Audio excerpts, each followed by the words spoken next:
अभी मेरी जनरल बाजवा से बात हो रही थी, उन्होंने कहा कि इमरान देखें फजलुर रहमान को डीजल ना कहना। मेरे ये जो थ्री स्टूडेंट्स हैं, इन्होंने जो हरकत की अभी इस्लामाबाद में, आसिफ जरदारी ने अमरीकनों को खत लिखता है कि जी मुझे अपनी फौज से बचा लो। शहबाज शरीफ भी अपनी टाई पहन के उनको कहता है सर मुझे मौका दे, मैं आपकी बड़ी अच्छी खिदमत करूंगा। डीजल ने जब कहा कि मैं इदारे को ठीक करूंगा इक्तदार में आके, हम करेंगे, यानी कि ये डाकुओं का गुलदस्ता फौज को ठीक करेगा। वजीर आजम पाकिस्तान कौम के सामने खड़ा होके सदर जरदारी को बंदूक का धमकी देता है। हम अपोजिशन दोस्तों ने सबने सोचा कि अब नहीं तो कभी नहीं, कोई अकेली पार्टी जो है वो पाकिस्तान को इस मुश्किल से नहीं निकाल सकती। ये वार्निंग देना चाहता हूँ, अपनी जुबान को लगाम दो, वगरना हमें फिर लगाम देनी आती है। ये हमारा सियासी मैदान है, हम बार इन मराहिल से गुजरे हैं। आजकल उनको तकरीरों में सुन रहे हैं, एक होता है पागल, एक उससे जरा ऊंचा मर्तबा है भावला, बिल्कुल वो कैफियत हो गई है उसकी। बिस्मिल्लाहिर्रहमानिर्रहीम, अस्सलाम वालेकुम। पाकिस्तान टुडे के साथ मैं हूं मंसूर आजम काजी। नाज़रीन, अपोजिशन ने तहरीक अदम एतमाद जमा कराई है और कहा यह जा रहा है, हुकूमत की तरफ से यह कहा जा रहा है कि 23 मार्च की परेड से पहले इसका फैसला हो जाएगा, पता चल जाएगा कितने क्या होने जा रहा है इसके अंदर, क्योंकि अपोजिशन अपनी जगह बड़ी कंफर्टेबल है और उनके हिसाब से 172 जरदारी साहब का ख्याल है 172 से ज़्यादा वोट हैं उनके साथ। दूसरी तरफ हुकूमत भी अपनी तरफ बड़ी ऑप्टिमिस्टिक है और कहती है कि जी नंबर गेम जो है वो हमारे ही हाथ में है। इमरान खान साहब का लाहौर का दौरा भी हुआ, इसके अंदर आज भी उन्होंने जो तकरीर की वो भी हमने सुनी और जिसके अंदर उन्होंने आके पंजाब की काबीना को भी यही कहा कि तुम लोगों को परेशान होने की ज़रूरत नहीं है, हम लोग कहीं नहीं जा रहे। डिपिक्शन लॉ को लेकर, एक क्लॉज को लेकर एक बहुत बड़ी डिबेट इस वक्त चल रही है और ये कहा जा रहा है कि जी स्पीकर इसमें नाअहल कर देंगे, लेकिन शायद मेरे ख्याल में एक थोड़ा सा अंडरस्टैंडिंग का भी इशू है, क्योंकि जो लीगल फर्टर्निटी है उसमें मेजॉरिटी जो है उनका ये ख्याल है कि स्पीकर डिपिक्शन क्लॉज को नहीं कर सकता। अगर कोई इस तरह का कोई भी पार्लियामेंटेरियन अगर वोट देता है अपने से अगेंस्ट पॉलिटिकल पार्टी को, तो उसका पार्लिमानी लीडर उसको फिर लेकर चलता है आगे, फिर वो चीज़ जाती है, फिर इलेक्शन कमीशन के अंदर जाती है और वहाँ पर 3 महीने का टाइम स्पैन है जिसके अंदर इसका डिसीजन आता है। कल रात को जो पार्लियामेंट लॉजिस्ट में हुआ, जिस तरह हुकूमत पाकिस्तान ने इस्लामाबाद पुलिस को मिसयूज़ किया, इसकी भी एग्जांपल हमने कम देखी थी। मेरा ख्याल था कि शायद जो धरनों की सियासत हुई थी उसके बाद हम लोग कुछ समझ जाएं कि हमने अपने इदारों को और स्पेसिफिकली पुलिस को इस तरह इस्तेमाल नहीं करना, लेकिन मेरे ख्याल में हम लोगों ने उस चीज़ से कुछ नहीं सीखा। कल DG ISPR ने बड़ा क्लियरली एक मैसेज दिया,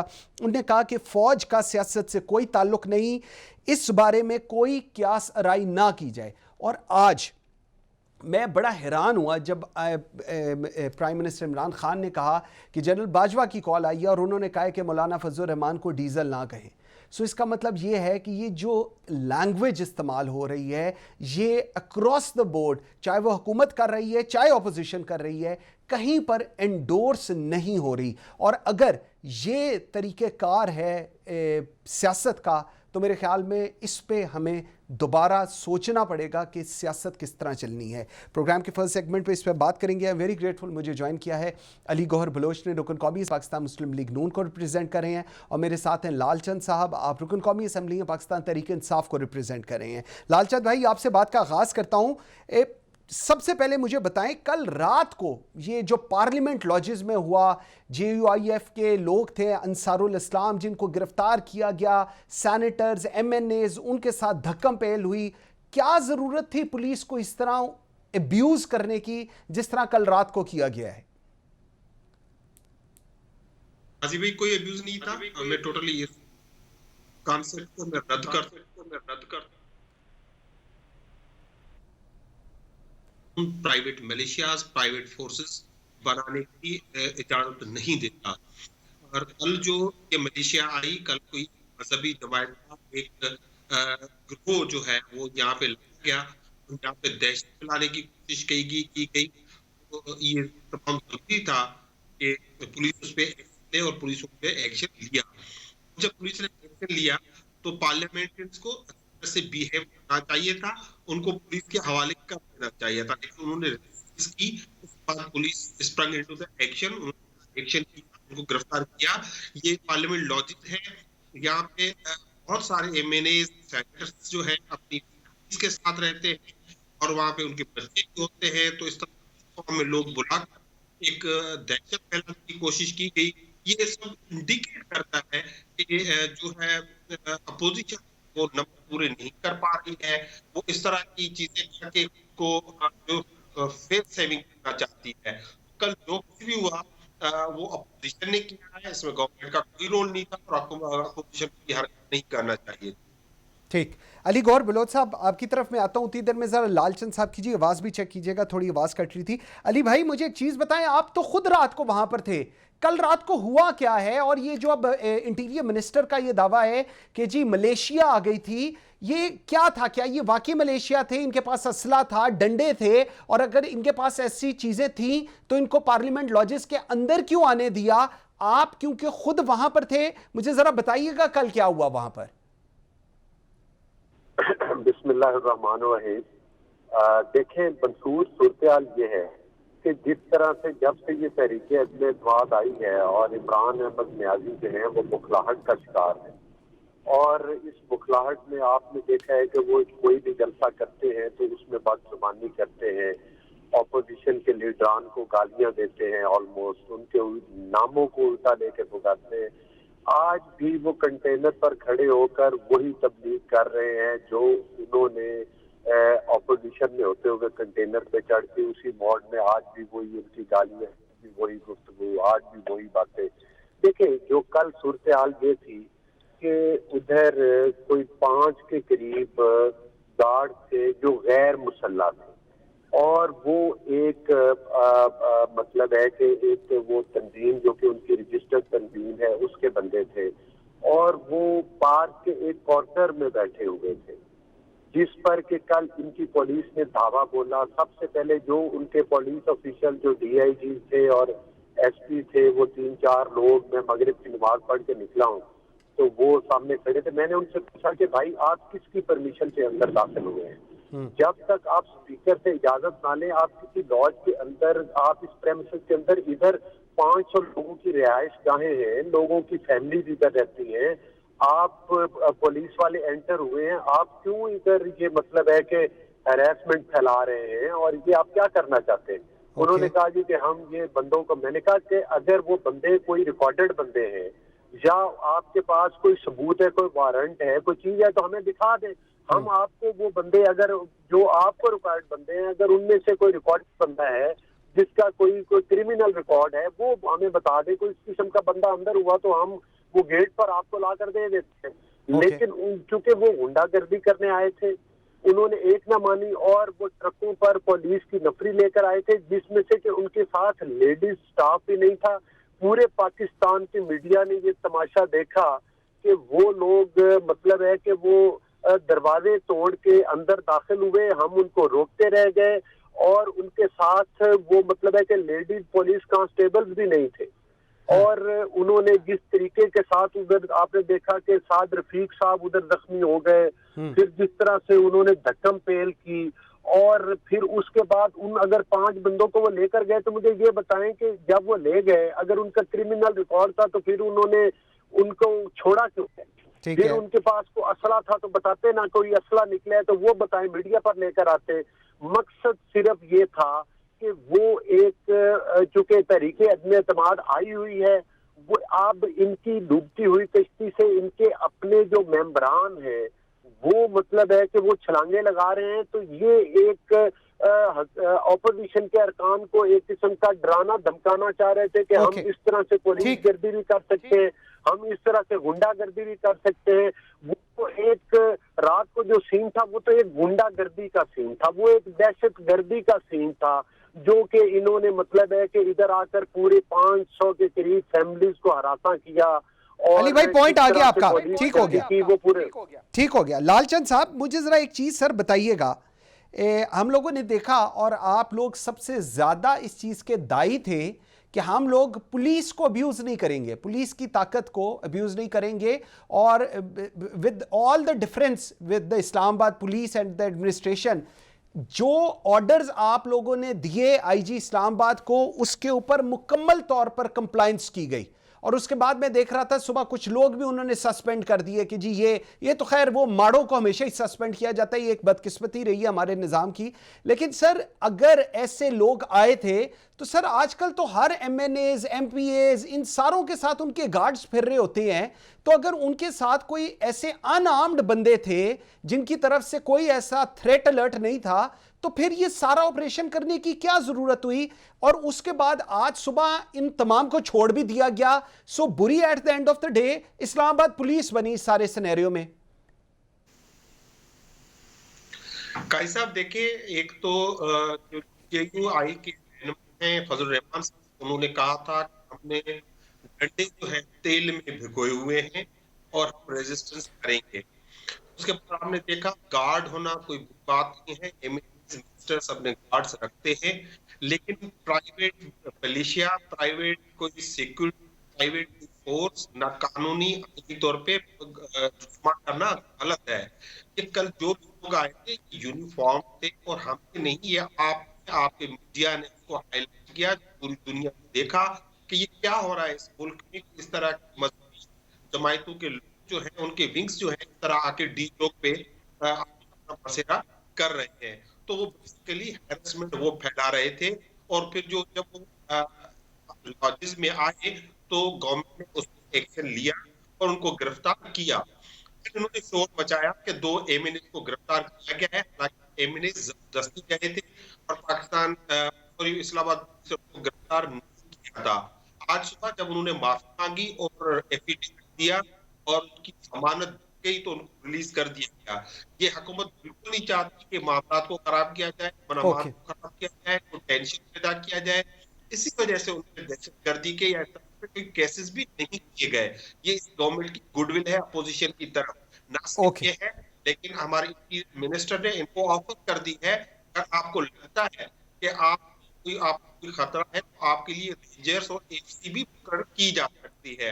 अब इनको खतरा किसी और से तो है नहीं, इनको खतरा है खुद से, इनको खतरा है अपने आप से। इनको पता है कि हो सकता है कि इनके लोग इनको छोड़ जाएं, इसलिए उसकी पेशबंदी कर रहे हैं। वेरी इंपॉर्टेंट, ठीक, बिल्कुल। व्यूअर्स एक छोटी सी ब्रेक लेते हैं, एक शॉर्ट ब्रेक लेते हैं, और जिस वक्त ब्रेक से वापस आते हैं तो ये जो बड़ा एक इंपॉर्टेंट चीज़ है और जिसका लालचंद भी कहा और फवाद चौधरी साहब भी यही कह रहे हैं कि जी हुकूमत को पता है कि वो वोट ऑफ नो कॉन्फिडेंस में नहीं जीत सकेगी, इसलिए ये सिचुएशन क्रिएट की गई। इस पर बात करेंगे, मेरे साथ रहिएगा। Welcome back after the break. जी अली गौहर साहब, आपकी तरफ मैं सवाल छोड़े गया था, मुझे ज़रा बताइएगा, कल से ये बात आ रही है कि कहीं वोट ऑफ नो कॉन्फिडेंस में अपोजिशन इतनी भी ऑप्टिमिस्टिक नहीं है, आपके पास नंबर पूरे नहीं है, इसलिए ऐसी सिचुएशन कल रात को क्रिएट की गई और उसके बाद एक थ्रेट दिया गया कि हम पूरा मुल्क बंद कर देंगे। क्या कहेंगे इसके ऊपर? देखिए बात ये है कि सिचुएशन जो है वो तो हुकूमत ने पुलिस के जरिए जो गुंडागर्दी की उससे क्रिएट हुई, और आपने देखा पूरे पाकिस्तान ने देखा कि किस तरह से वो स्पीकर की इजाजत के बगैर, कोई उनके पास वारंट गिरफ्तारी नहीं थे किसी बंदे के और कोई असला से लेस कोई बंदा नहीं था, जैसा कि मैंने पहले आपको बताया है। और आपने देखा कि और वो लॉजिस के अंदर घुस गए और उनको जब कहा गया कि भाई आप बाहर चले जाए, अगर कोई आपको बंदा मतलूब है तो वो हम आपको बाहर दे देते, लेकिन आप अंदर ना घुसे, ये गैर कानूनी कदम है।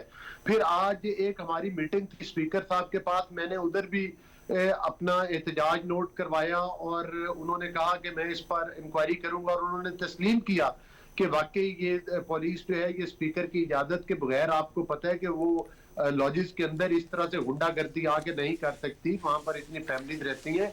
आप मुझे बताएं मंसूर कि आपका घर है, अगर आप घर के ऊपर कुछ 4 गार्ड्स रखते हैं तो वो हत्ता के गार्ड्स के पास तो असला भी होता है, और ये तो मतलब गैर मुसल्ला लोग थे, मतलब एक और इंतहाई शरीफ और इस्लामी तालीमात से आरास्ता लोग थे जिनके साथ पुलिस ने गुंडागर्दी की है।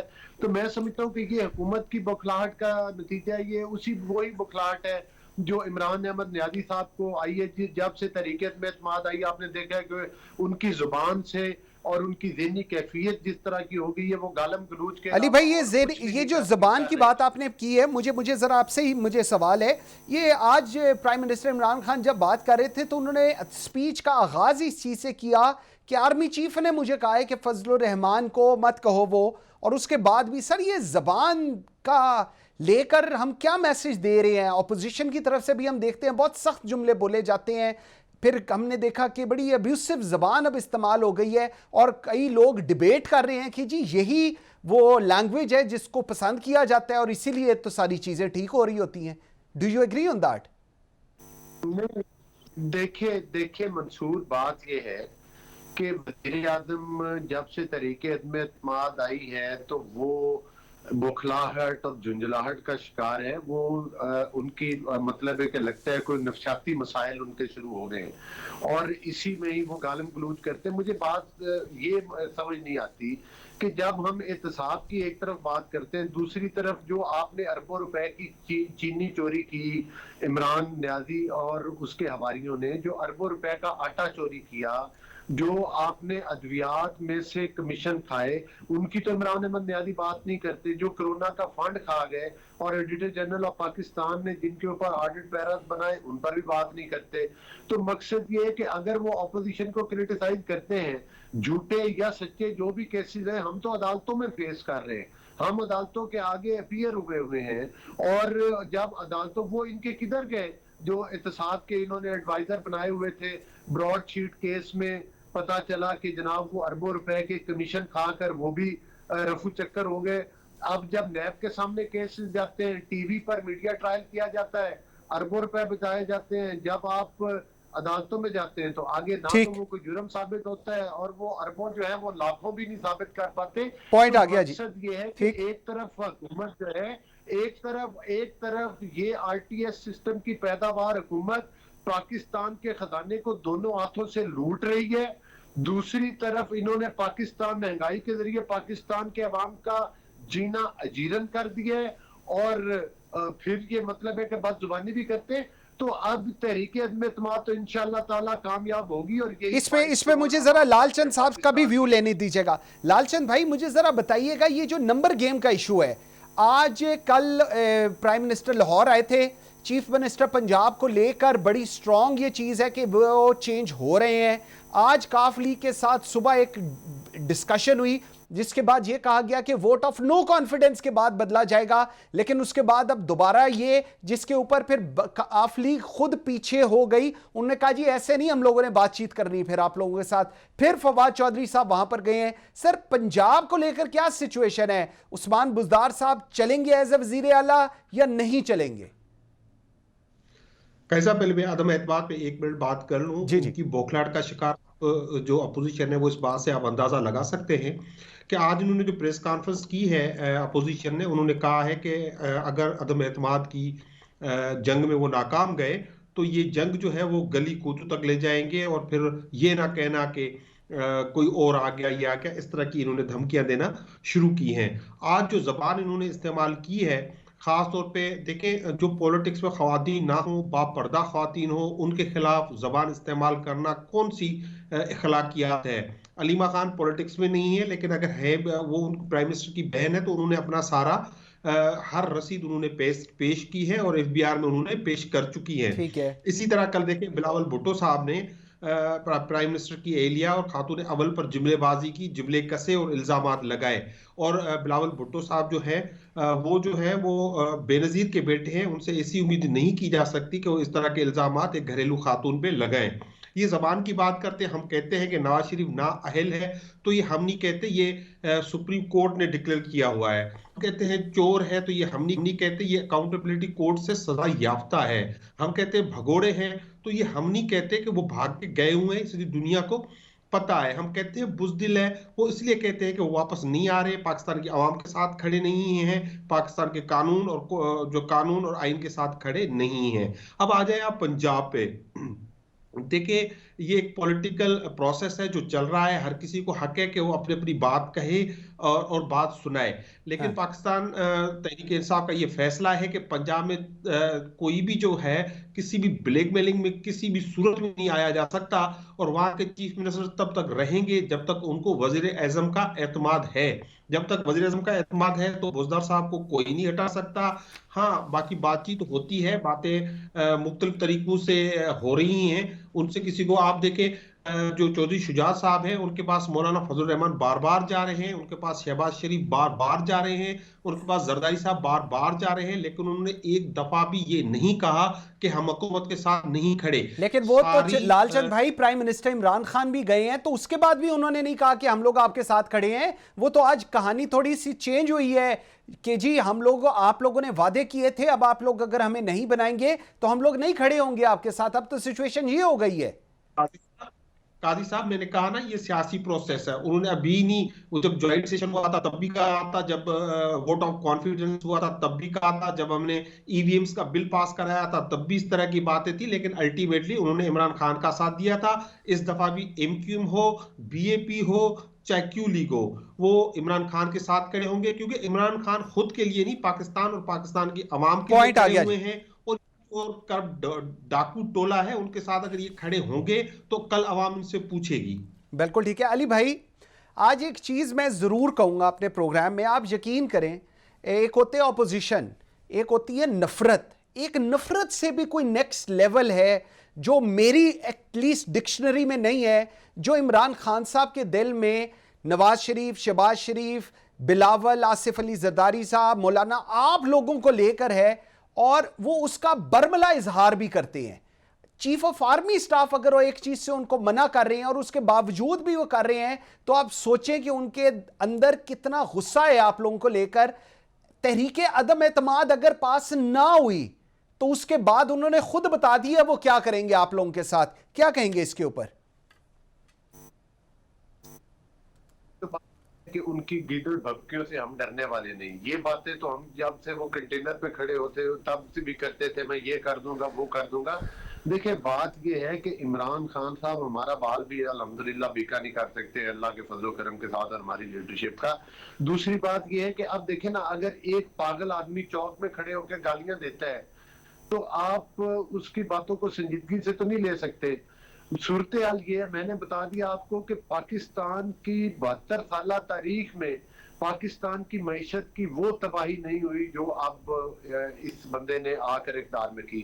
पाकिस्तान की करप्शन 72 साल तारीख में इतनी करप्शन कभी नहीं हुई जिस तरह से कि इमरान अहमद नियादी ने ये अब आकर करप्शन का बाजार गर्म किया। और जो लोग करप्शन कर रहे हैं उनको कोई रोकने वाला नहीं। कल ISPR ने आकर अनाउंस किया है कि मतलब है कि हम न्यूट्रल है और हम सियासत में, और आज इमरान अहमद नियादी फिर उनको सियासत में घसीट रहे थे। उनके ये बताना चाह रहे थे कि मैं आर्मी चीफ के साथ राब्ते में हूँ और आर्मी चीफ ने मुझे ये कहा। वो क्या इंप्रेशन देना चाहते थे, वो किस किस्म की बात कर रहे थे। और मैं समझता हूँ कि ये भी इंतहाई गैर मुनासिब तरीका है बात करने का। तो मकसद ये है कि अब इमरान नियाज़ी चाहे जो मर्जी। अच्छा, मुझे जरा एक चीज बताएं अली भाई, मुझे एक चीज बताएं, मुझे एक चीज बताएं। नंबर गेम जो बात हो रही है कि आप लोगों के पास नंबर पूरे हैं, जिसमें कहा जा रहा है कि JUI वाले कह रहे हैं कि हमारे पास 4 हुकूमती अरकान एडअप हुए हैं, पीपल्स पार्टी 7 कह रही है, आप लोग 15 कह रहे हैं, जिसके अंदर आप लोग कह रहे हैं कि 10 को हमने टिकटों के भी वादे कर दिए हैं। तो सर ये तो 188 190 बन जाता है नंबर। आप लोगों के पास वाकई इतना नंबर इकट्ठा हो गया है? देखिए, बात ये है कि ये 188 और 190 से भी ऊपर जाएगा। उसकी वजह यह है कि देखें पाकिस्तान के जो इस वक्त हालात हैं, जिस तरह से पाकिस्तान की अवाम का इस हुकूमत ने और इमरान अहमद नियाज़ी ने जीना अजीरन कर दिया है, महंगाई के जरिए, बेरोजगारी के जरिए, गुर्बत के जरिए, तो देखें, और करप्शन, बिलखसूस करप्शन के जरिए। अब कोई भी देखे ना, जो लोग MNA हैं, MPA हैं, आफ्टर ऑल वो उन्होंने पॉलिटिक्स करनी है, अपने हलकों में जाना है। तो आप मुझे बताएं कि अब वो अगला इलेक्शन क्या इस जिस पार्टी ने बेड़ा गर्क कर दिया है और जो आई धांधली के जरिए थी, वो अब इस कश्ती से छलांगे लगा रहे हैं। पॉइंट आ गया अली भाई, मेरे पास टाइम बिल्कुल कम रह गया। मुझे ठीक, बिल्कुल आपका पॉइंट, मुझे बिल्कुल शॉर्टली जवाब दीजिएगा। लालचंद भाई, मुझे जरा बताएं, ये जो प्राइम मिनिस्टर कह रहे हैं कि ये ऑपोजिशन वाले 18 करोड़ 20 करोड़ ऑफर कर रहे हैं, सर तो उन लोगों के नाम सरफेस करें, किनको कहां ऑफर की जा रही है, ताकि हमें भी पता चले। शॉर्टली बताइएगा। देखिए काजी साहब, बात यह है कि इस मुल्क में वाइट कॉलर क्राइम जो है वो हमेशा मुश्किल रहा है। ऐसे कवानीन आपके पास नहीं हैं जो आप उनको फौरन जो अकाउंटेबल कर सके। यही कवानीन है जिसके तहत मोहतरम अभी तक शहबाज शरीफ साहब, जरदारी साहब वो बचते रहे हैं क्योंकि उसमें इतने लीकनाज मौजूद हैं।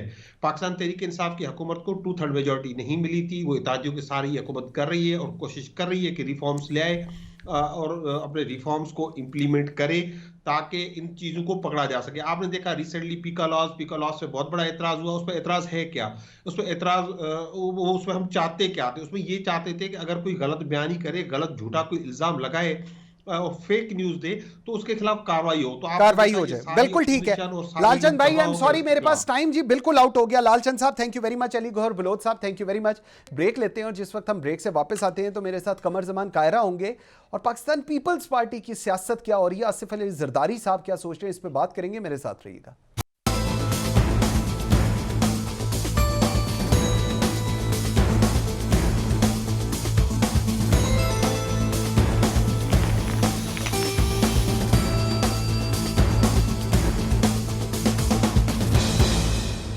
Welcome back after the break. जी नाज़रीन, मुझे ज्वाइन किया है कमर जमान कायरा, सीनियर रहनुमा हैं पाकिस्तान पीपल्स पार्टी के। कायरा साहब बहुत शुक्रिया टाइम देने का। कायरा साहब, तहरीक अदम एतमाद आप लोगों ने जमा कराई है, लेकिन उसके बाद हमने देखा कि हुकूमत और हुकूमती वज़रा इस चीज़ को इंश्योर कर रही हैं कि प्रेस कॉन्फ्रेंसेस के अंदर ये बताया जाए कि नवाज शरीफ, आसिफ अली जरदारी और मौलाना फजल रहमान एंटी नेशनल्स हैं और ये लोग फौज के अगेंस्ट काम करते हैं। सर, ये किस किस्म का बयानिया बनाने की कोशिश की जा रही है अपोजिशन के खिलाफ? जी देखिए, सियासत में जो इलेक्टोरल पॉलिटिक्स होती है, इसमें 2-3 तरीके होते हैं। एक जमहूरियत है, एक फाशिज्म है।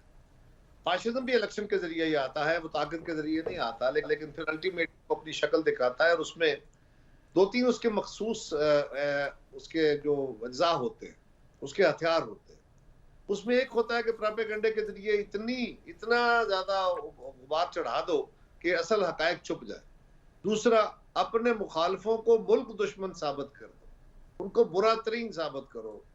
तीसरा, कि आप मीडिया का गला दबा दो। चौथा, कि आप अदालतों को काबू करो और ताकत के जोर पे हुकूमत करो। ये इमरान खान साहब की गवर्नमेंट के चारों जो खसूसियतें हैं, ये फाशिज्म की खास क्वालिटीज हैं। मुखालिफिन को मुखालिफिन समझना चाहिए। हम ज़ियाउल हक के बदतरीन मुखालिफ थे, हैं, रहेंगे, लेकिन हम उसको कभी भी मुल्क दुश्मन नहीं कहते। उसकी पॉलिसीज की वजह से, उसके फैसलों की वजह से मुल्क को नाकाबिले तलाफी नुकसान पहुंचा, लेकिन उसने नियतन, दुश्मन वो होता है जो नियतन नुकसान करे। इमरान खान के फैसलों से पाकिस्तान का बेशुमार नुकसान हुआ, लेकिन मैं इमरान खान को पाकिस्तान का दुश्मन तो नहीं कह सकता। ये घबराए हुए शख्स की, घबराई हुई फौज के सरबराह की एक जो सूरत हाल है, और ये पुराना वतीरा है। मियां साहब अगर फौज के खिलाफ कोई बोले या फौज के कुछ किसी वक्त में, मेरी जमात का हमेशा मौकफ रहा कि हम आइन के दायरे के अंदर रह के इदारों को पॉलिटिक्स से दूर रहने की बात करते रहे, हमेशा करते रहे। अब वो बजाय इसके कि अपनी परफॉर्मेंस की बात करें, वो इस सारे अमल के अंदर अपने ये कहें जी कि हमारे पास नंबर पूरा है, वो सिर्फ एक काम में लगे हुए हैं कि जी ये फौज के बड़े खिलाफ रहे हैं, और फिर दूसरा कि जी ये तो हम अंदर जाने नहीं देंगे। स्पीकर साहब इनके जो वोट इनको पड़ेंगे उनको स्पीकर साहब काउंट नहीं करेंगे। तो आप जरा गौर, सारी गुफ्तगू जो है कि जी हम बंदों को अंदर नहीं जाएंगे और अंदर जाएंगे तो स्पीकर साहब उनके वोट काउंट नहीं करेंगे, ये कौन कहता है? पहली बात है, ऐसा हो नहीं सकता किसी को रोक सके। ये कह वो रहा है जो हारा हुआ, वो मान रहा है कि मेरे कुछ बंदे टूट गए और उन बंदों को मैं अंदर नहीं जाने दूंगा। कायरा साहब, मेरे ये बंदों वाली बात पे मैंने बिल्कुल आना है, लेकिन पहले मैं कल रात को जो इंसिडेंट हुआ है पार्लियामेंट लॉजेस के अंदर और उधर जिस तरह गिरफ्तार किया गया, पुलिस का मिसयूज किया गया इस्लामाबाद पुलिस को, सर ये जो तरीक़ेकार है, ये और वज़ीर दाखिला की तरफ से कहा गया कि जी ये जो अंसारुल इस्लाम है, ये ऐसी मलेशिया को हम इस्लामाबाद में या मुल्क के अंदर नहीं पनपने देंगे, इसके ऊपर क्या रिस्पॉन्ड करेंगे आप? अफसोसनाक है जी। बात यह है कि पार्लियामेंट लॉजेस में जहां एमएनएज और सेनेटर्स रहते हैं, हर जमात के लोग वहां रहते हैं। उनके पास उनके इलाकों के, उनकी पार्टियों के कारकुन, उनके इलाकों के वाकिफकार, उनके दोस्त, फैमिलीज, ये रेगुलर उनको विजिट करती रहती है। आज मैं चैलेंज कर रहा हूँ, किसी चैनल के कैमरामैन को भेज दें, आप पीटीआई के एमएनएज के कमरों में भेजिए उनको। हर कमरे में आपको मेहमान मिलेंगे, कुछ के मेहमान आ रहे हैं, कुछ जा रहे हैं, रजिस्टर उठाइए। जो लोग पार्लियामेंट लॉजेस में जाते हैं, आपको हर महीने के मेहमान आते जाते मिलेंगे हर पार्टी के। अंसारुल इस्लाम के कारकुन बुनियादी तौर पे जेयूआई के कारकुन हैं, जिस तरह पीपल्स पार्टी के कारकुन है, जिस तरह मुस्लिम लीग के कारकुन है, जिस तरह पीटीआई के कारकुन है, अंसारुल इस्लाम के कारकुन है। वो अपने एमएनएस के पास गए, वो 8-10 लोग थे, इतने ही गिरफ्तार हुए थे, 8-10 लोग थे। वो बाकायदा प्रोसेस के तहत स्कैन होके अपनी रजिस्टर करा के अपना आईडी कार्ड दिखा के अंदर गए हैं। एमएनए साहबान से पूछ के उनको जाने दिया गया है और उसके बाद उसके खिलाफ जो एक हल्ला बोल दिया, अगर तो वो मुसल्ला थे, अगर तो वो किसी मामले में वांटेड थे, उनके खिलाफ कोई केस था, वो मुसल्ला थे, उन्होंने कोई नारेबाजी की है, उन्होंने किसी की तौहीन की है, उन्होंने जाके किसी को जोर जबरदस्ती करना चाहा है, तो फिर तो बात क्रिमिनल बन गई। लेकिन अगर वो कमरे में बैठे हैं और आप कह रहे हैं हम इनको निकालना, क्यों निकालना है भाई? किस कानून के तहत आप किसी के मेहमानों को निकाल सकते हैं? ये कहना कि ये अंसारुल इस्लाम क्या है? अंसारुल इस्लाम उनकी एक जैली तंजीम है, जिस तरह मेरी पीपल्स यूथ है, जिस तरह मेरी पीपल्स पार्टी लेडीज विंग है, जिस तरह हमारे यहाँ पीएसएफ स्टूडेंट्स का विंग है, इस तरह इंसाफ तहरीक इंसाफ के है, इस तरह मुस्लिम लीग के हैं। सो ये इंतहाई नामुनासिब हरकत की गई है और इनसे किसी भी बुरी बात की तवक्को की जा सकती है। बिल्कुल ठीक है। अच्छा, थोड़ा सा मैं नंबर गेम की तरफ आता हूं। अपोजिशन पाकिस्तान पीपल्स पार्टी स्पेसिफिकली आसिफ अली जरदारी साहब को भी हम सुन रहे थे, आप लोग बड़े कॉन्फिडेंट हैं कि हमारे नंबर पूरे हैं। अभी जेयूआई कह रहा है कि जी हमारे साथ 4 लोग ऐड हो गए हैं, पाकिस्तान पीपल्स पार्टी के साथ 7 लोग ऐड हुए हैं, नून के साथ 15, तो टोटल 188 और 190 का नंबर इस वक्त सरफेस हो रहा है अपोजिशन की तरफ से, और जरदारी साहब के बकौल 172 का नंबर हम अचीव कर चुके हुए हैं। सर, इस सारे पर हुकूमत का यह व्यू पॉइंट है कि जी नंबर नहीं है ऐसा, इसलिए ये कियोस कल रात को क्रिएट की गई। क्या कहेंगे इस पे? देखिए, पहली बात तो यह है कि कियोस किसने क्रिएट की, उन मेहमानों के साथ वो बदसलूकी किसने की, क्या हुआ? अगर वो क्रिमिनल्स थे, अगर वो वांटेड थे, तो क्यों रात को छोड़ दिया उनको? वो लोग वापस उसी जगह चले गए, वो पार्लियामेंट लॉजेस में ही गए, तो फिर किसने किया कियोस क्रिएट? तो कियोस तो गवर्नमेंट खुद क्रिएट कर रही है। जिस तरह वजीर आजम गुफ्तगू फरमा रहे हैं, जिस तरह वो लोगों को गालियां दे रहे हैं, जिस तरह वो घबरा के अपने मुखालिफिन के नाम तब्दील कर करके उनके नाम बिगाड़ के बुला रहे हैं, ये तो घबराए हुए शख्स की अलामत है ना जी। और फिर मैं आपको कह रहा हूं कि वो कह रहे हैं कि स्पीकर साहब को हमने कह दिया है वो उनके वोट नहीं पड़ने देंगे। शेख रशीद साहब कह रहे हैं कि जी बाहर बहुत बड़ी तादाद में कारकुन आ जाएंगे, कोई अंदर जा नहीं सकेगा। ये क्या है? ये हारे हुई की अलामतें हैं ना। वो मान रहे हैं कि हमारे लोग हमसे अलग हो गए हैं, वो अवामी दबाव का सामना नहीं कर पाए और लोग इस हुकूमत के हाथों सताए हुए लोगों के नुमाइंदे बन के जाना चाहते हैं, लोग अवाम के दुश्मन नहीं, लिहाजा वो इनका साथ छोड़ गए। अब ये कह रहे हैं कि हम उनको असेंबली में नहीं जाने देंगे। किन को? हमें तो रोक नहीं सकते। ये कह रहे हैं हम उन बंदों को, इसका मतलब है वो बंदे इनके साथ नहीं रहे तो हमारा नंबर पूरा हो गया। बिल्कुल ठीक है। आज इमरान खान साहब जब तकरीर कर रहे थे तो उन्होंने बरमला इस चीज़ को कहा कि आर्मी चीफ ने उनको फ़ोन किया और कहा कि मौलाना फजलुर रहमान को आप डीजल ना कहें, और ये चीज़ पहले उन्होंने बताई और उसके बाद फिर तकरीर के अंदर वो कहते रहे इस चीज़ को बारहा दफ़ा। सर, ये जो तरीक़ेकार है, ये क्या हम 70 की दिहाई में जा रहे हैं? क्योंकि इतनी नफ़रत जो है वो उसकी वजह नज़र नहीं आ रही कि इस हद तक आप किसी के ख़िलाफ़ हो जाएं कि आपसे एक जुमला भी उसको अब्यूज़ किए बगैर ना बोला जाए। देखिए, इमरान खान का सारी पॉलिटिक्स जो है ना, वो लड़ाई और तसादम पे बेस्ड है। मैंने वजाहत के साथ आपको अर्ज किया कि ये फाशिज्म है, ये जमहूरियत नहीं है। दूसरी बात, आर्मी चीफ का मुझे तो नहीं पता, खान साहब ने फरमाया है, आर्मी चीफ ने उनको बात कही है तो यकीनन इस रंग में कही होगी। मैं क्यास कर सकता हूँ, मुझे पता तो नहीं है, यकीनन इस रंग में उन्होंने कही होगी कि उनकी वजीर आजम साहब के तर्ज तखातुब से एक तो उनको भी समझ आई कि आर्मी चीफ को भी कि वजीर आजम जो कुछ कर रहे हैं मुनासिब नहीं है, और उन्होंने उनको इसलिए राय दी होगी कि इससे माहौल तल्ख हो रहा है। उसके जवाब में भी तल्ख बातें शुरू हो गई और ये तल्खी कल्मिनेट होगी किसी तसादम की सूरत में, जिससे मुल्क का नुकसान होगा। लिहाजा अगर उन्होंने कहा कि आप अपना लिसान दुरुस्त कर लें, बाकी तो जो आपने करना है आप अपना काम करें, अपोजिशन अपना काम करेगी, तो इसका मतलब यह है कि न सिर्फ हम, न सिर्फ मीडिया, बल्कि अब पाकिस्तान की फौज के सरबराह ने भी खान साहब को कहा है कि अपनी जबान दुरुस्त करो। बिल्कुल ठीक है। अभी आप स्पीकर की बात कर रहे थे कायरा साहब, बहुत सारे लीगल के जो एक्सपर्ट्स हैं, लीगल एक्सपर्ट्स, उनसे बात हुई और उन्होंने कहा है कि जी जो स्पीकर है वो डिफेक्शन क्लॉज नहीं कर सकता, वोट हर हालत में कास्ट होगा, अगर किसी पार्टी के खिलाफ भी होता है तो उसके बाद ये बात इलेक्शन कमीशन के अंदर जाएगी और वो 3 महीने बाद उसकी इन्वेस्टिगेशन होगी। सो किस बेस के ऊपर हुकूमत का ये दावा है कि हम इन लोगों को नहीं आने देंगे? देखिए, चेयरमैन सेनेट का इलेक्शन हुआ, इलेक्शन पीपल्स पार्टी के यूसुफ रजा गिलानी साहब जीत गए। एक जेली 2 नंबर और घटिया रूलिंग के जरिए उनसे इलेक्शन छीना गया। वो अभी तक मामला अदालत में है, अदालत भी उस मामले को वो डिले हुआ, अब दोबारा उस पे ऊपर आर्गुमेंट हो रहा है। सो अब शायद इसी तरह का कोई ख्याल इनके ज़हन में है, ये उनको जमा खातर रखे। इसमें होना क्या है? पहली बात है, इसमें वोट नहीं होगा, ये ओपन हाउस में होता है, इसमें डिवीजन होती है। गवर्नमेंट के मेंबरान कह रहे हैं जाएंगे नहीं, साहब जो जाएंगे, स्पीकर साहब ने सिर्फ एक काम करना है, अजलास शुरू होगा और वो मोशन पढ़ी जाएगी, मोशन के ऊपर डिबेट होगी, उसके ऊपर काउंट होगा। और काउंट का तरीकाकार ये होता है कि दोनों तरफ जो लॉबीज हैं, स्पीकर साहब अनाउंस करेंगे कि जो एज एंड डेज वो यस और नो वाले होते हैं कि जो मेंबरान इस मोशन के हक में है वो दाएं साइड या बाएं साइड वाली गैलरी में चले जाएं, दूसरे उस तरफ इस गैलरी में चले जाएं। तो मेंबरान ने वहां जाना है, वहां पे खड़े कॉलर जो है वो उनका नंबर का काउंट करेंगे और उनका रिजल्ट अनाउंस कर देंगे। ये तरीकाकार है। अब स्पीकर साहब क्या कर सकते हैं? किसी मेंबर को रोकना उनका इख्तियार ही नहीं, डायरेक्ट वो किसी के खिलाफ कुछ कर सकते ही नहीं।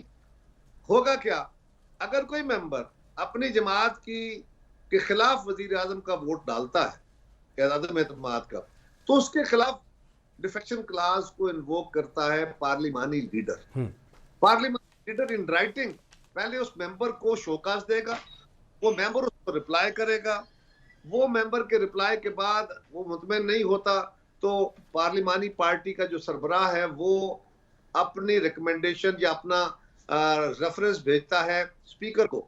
स्पीकर 2 दिन के अंदर अंदर उसको भेज देगा इलेक्शन कमीशन में। इलेक्शन कमीशन उस मेंबर को बुलाएगा, उसके ऊपर प्रोसीडिंग करेगा और उसके ऊपर फैसला दे देगा कि ये क्लास इस पर लागू होती है या नहीं होती।